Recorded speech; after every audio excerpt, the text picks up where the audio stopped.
Welcome to our exclusive interview here on Videojug. We're here with singer-songwriter Zina. How are you, Zina? I'm good. How are you? I'm very good, thank you. We've been following you for the last couple of months. Can you tell us a bit about the journey and how it's been? Yes. Oh my gosh, where do I start? Okay, so this year has been pretty crazy because starting with recording at Abbey Road at the beginning of the year and then doing a live session there and then recording 2 albums over the summer at British Grove Studios with the most amazing band ever. And then, doing a gig this coming Monday and video shoots and everything planned. So, crazy things happening, but very excited. Can you tell us a bit about what inspired your music and your style of music? What inspired my music? I think one of the big things that inspired it is definitely the album Speak Now. So this is my favorite album of Taylor Swift, and straight away when I was listening to it, I was like, oh my gosh, I didn't know words could do that. Especially the song Dear John, and just flipping through the lyric book every day and trying to dissect every word. I was just like, oh my gosh, this is what I want to do with my life and make people feel like this. So I think that was definitely one of the main inspirations. But I've always loved writing since I was like a tiny kid, just in the kitchen whilst my mom was cooking and everything. So it's great to have followed that through and be doing this now. Yeah. Your music has a very unique feel to it. It has a great message. How do you want the people to feel when they're listening to your music? That's a very good question. I always want them to feel something different with every song. So we have the songs that are about social issues, some are about women's rights, others about LGBTQ rights, or other things are more niche, I guess. But I don't ever want to be preachy. So what I hope I achieve through those songs is really just they get to have a moment of introspection and just think about what they think about these issues. I don't think none of the things I talk about are controversial. It's just basic human rights, but it's just something we still need to be talking about today. And I don't think it's present in a lot of pop music. So that's my main aim, to write about things that aren't usually written about. And that's my aim with those songs. But then we also have the fun songs, even if lyrics are miserable, it's just a fun vibe. And I hope that they can either just jam to it. And then there's the ones that are actually super I don't know, heart-wrenching. And I just hope that with those songs they the audience feels less alone, because that's what music has done for me, made me feel heard at times. And I just hope that I get to achieve that even with one person. So these are the goals through the music. Do you remember your first song you wrote or your first performance? Can you tell us a bit about that? I remember the first melody I wrote, which was just I don't even have a name for it, and I never managed to continue it, but it was more than I thought, I love this place. It was a little melody, and then my mom was like, oh, that's so cute. And then for every event or anything happening, I always had a song that I'd come up with, or even at school when we had an exam, the only way I could remember any words was by putting them in a song. So I think songwriting has always been part of growing up and everything I do.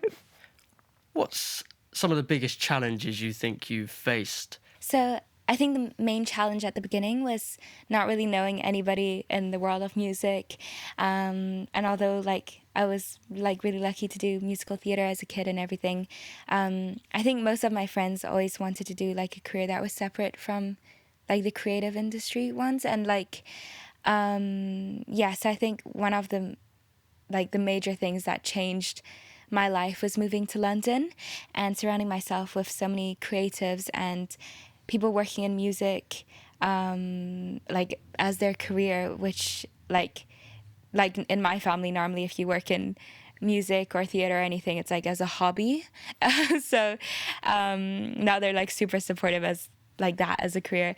But I think surrounding myself with lots of friends who help me start producing songs, and then more recently working with James, who's my producer, has just been a phenomenal experience, and getting to put things not only into words I have been all my life, but now into actual instrumentation and things that we can actually release. So very grateful for all of them. What's a moment so far that's really stuck with you? A moment so far. I think there's been many moments. Definitely the first time recording at Abbey Road, because that was also like my first time in an actual like studio. So it was just like so many emotions and like fear and excitement and everything. Another moment has been like performing at Times Square, like as a concept show in the past, and like it was just very last minute, like at this festival, but like it was the biggest crowd I've ever seen, and doing that was just like, oh my god, like it's New York, it's Times Square. It was also a feeling that like I that cannot be matched. Yeah. You mentioned a few of the venues that you've been in over the past few months. Can you tell us a bit about British Grove, Abbey Road, or some of the artists you've been performing with? Yeah, of course. So at British Grove Studios, that's where we've been recording both of the albums. And the people who are part of the band, who are just amazing and so creative and talented, are Jake, who's the guitarist and who's also been like taking on the role of MD as well more recently. And he's phenomenal at everything he does, because one note I always give him is like, can you make that guitar not sound like a guitar? And he just does that. And like he puts a paintbrush over a guitar, like he puts wires between like the chords. I don't know what he does, but it just does like magic, and you wouldn't believe when you hear it like that's a guitar. Sounds so different when I just strum it. So he's phenomenal. Anyway, and then Luke is our keys player, who's from Glasgow, which he calls like the superior part of Scotland. But he's really funny as well. My most recent interaction with him was like, because he was eating chocolate in the studio. And then I said to him, like, oh, it's good. Like, it's a good energy boost that you're having that. And then he said, yeah, there are worse things to be addicted to. I can't do the Scottish accent. But like, and then I was like, and then he's like, I'm addicted to those things as well, unfortunately. And I don't know. He's just very funny in every line he speaks, even though he might not like realize it. But he's great and super talented, and he does lots of like pretty things on the keys. So really excited for people to hear like how everything sounds. But then we have Diego, who's our bass player, and he's like very much a leader like of the troupe sometimes, and he just comes up with the most amazing things, and he's just effortlessly cool. And we have Alex Reeves on the drums, and like he's so energetic and such a young spirit, and talks an awful lot about meat, like, and how much he loves to eat meat. But he's a funny guy, and everyone has such like strong but beautiful personalities, and I'm just very honored to even get to be in the same room as them. Yeah. Having great characters builds a really good vibe in the studio, doesn't it? Yeah, for sure. Yeah. That's great. Do you have a special memory to when you first met the band? Maybe the first song you made together, or the first performance you had together? Yeah, like I met them at like separate times. The first person I think I've met of the band was Jake, because we performed together back at a gig in January. And I remember thinking like, wow, like he's so cool and I want to work with him again. And then I got to work with Jake and Luke at Abbey Road, and then the rest of them at British Grove. So it's kind of been like at different times, but yeah, every time it was just magic. Yeah. So your approach to music could be seen as quite controversial in a way. What's the message or emotion you want people to feel when they're listening to your music? So in terms of the songs about like social issues, like I never like being preachy.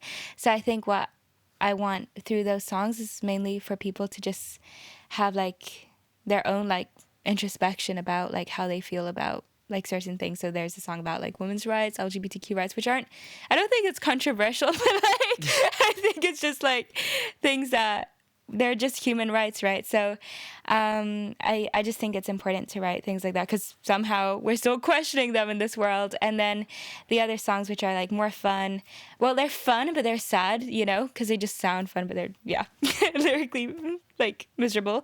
But I just want people to know, like, whatever you're feeling, like you're not alone in this. What's next for you and your fans? What's next?